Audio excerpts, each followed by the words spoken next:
各位網友大家好啊 ！YouTube 呢邊嘅網友大家好啊！蔡師傅大灣區幾個星期翻嚟啦。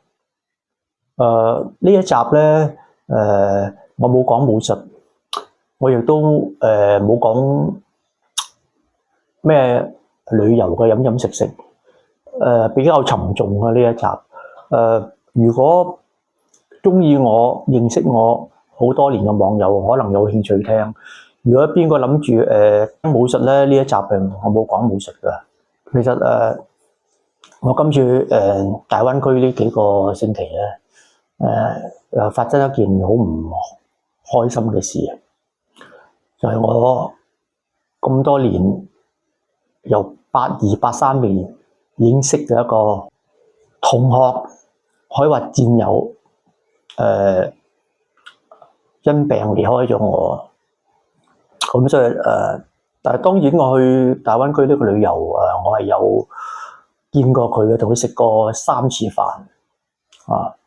咁我都唔知佢突然間走得咁快，咁所以就即係個心好痛，我心好痛真係。當我呢一集可能會悶㗎，大家如果你唔聽，我唔怪你哋嘅，因為呢集係冇講武術㗎。我真係覺得返咗嚟呢幾日真係好難過，好辛苦。身邊一個一個離開自己，我師父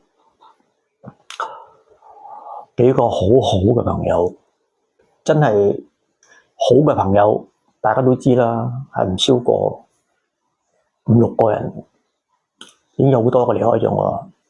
特別錫自己嘅人，呢個離開咗自己啊！一個心好痛，好想將我嘅心情講出嚟。我搭飛機返嚟嗰陣時，我真係好辛苦啊，好唔識點講啊！一個同自己識咗40幾年嘅好朋友，以前我哋喺呢度一齊打交，又唔好講打交喎，一齊點樣保護自己咧？應該講直到而家我一向都有聯繫，一向都有喺微信傾。幾次我返大灣區玩，佢都出嚟見我食飯。今次突然間去得咁快，我真係一下子我係接受唔到啊！一下子真係接受唔到啊！所以蔡師傅今日心情真係好差好差。1年前陳文斌師傅又離開咗我啦。我又有拍過一段視頻講我情緒好差，但係當然係得100零 view 啊，好多人都事不關己，關佢咩事啊？但係我呢一集我都要講，真係我實在呢幾日嘅心情真係好辛苦，好辛苦，好辛苦。但係冇辦法，返到嚟都依然係要返工，依然係要做嘢，因為唔可以唔返工搵食㗎嘛。邊位粉絲能夠聽到呢度？都仲係聽緊我蔡師傅講嘢咧，我喺呢度好真心多謝各位，多謝各位。我真係一個大男人，我喺飛機度我真係好辛苦，因為唔知道咁突然啊，同佢食咗第2、3次飯嗰陣時，諗住仲我哋返嚟我哋去食成都啊，去邊度玩下啦。結果佢由深圳返到香港就離開咗我哋啊，所以好辛苦。讚我呢位戰友，臨走都係一個好偉大嘅人啊！因為我記得我好多年前同佢講過，我係好怕去殯儀館啊，或者去出殯嗰啲地方。我曾經咁樣講過，好多年前佢知道我啊。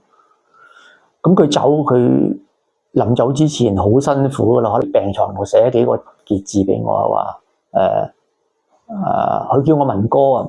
其實佢大我2個月噶，但係咁多年都叫文哥，或者可以以前我哋打交，我通常係前衝嘅一個，咁所以一齊打交啲同學都叫我文哥噶。咁話文哥，我知道你一向都係唔中意去呢啲咁嘅地方，唔使送我啦。即係我走啦，咁又唔想即係令你去旅遊佢都唔開心，所以話我走啦，我哋有機會下世再見啦咁樣，即係我走啦咁樣。真係我呢個朋友真係連走都走得瀟灑啊！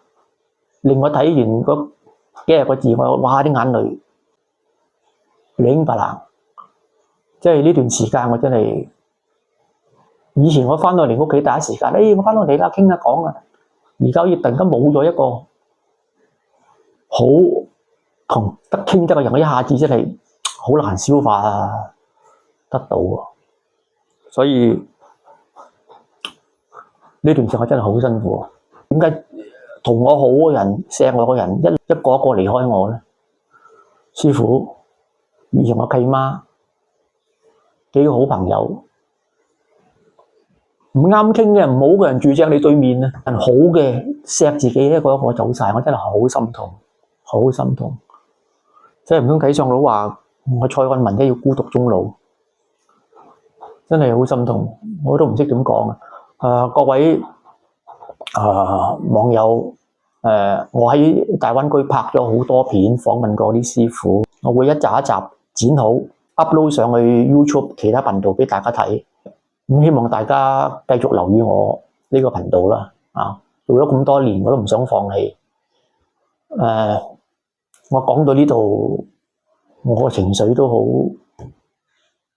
我唔想再講落去啦。咁希望大家繼續留意我呢個頻道，我會逐條片剪好之後放上去俾大家睇。多謝各位咁多年支持我嘅粉絲，拜拜。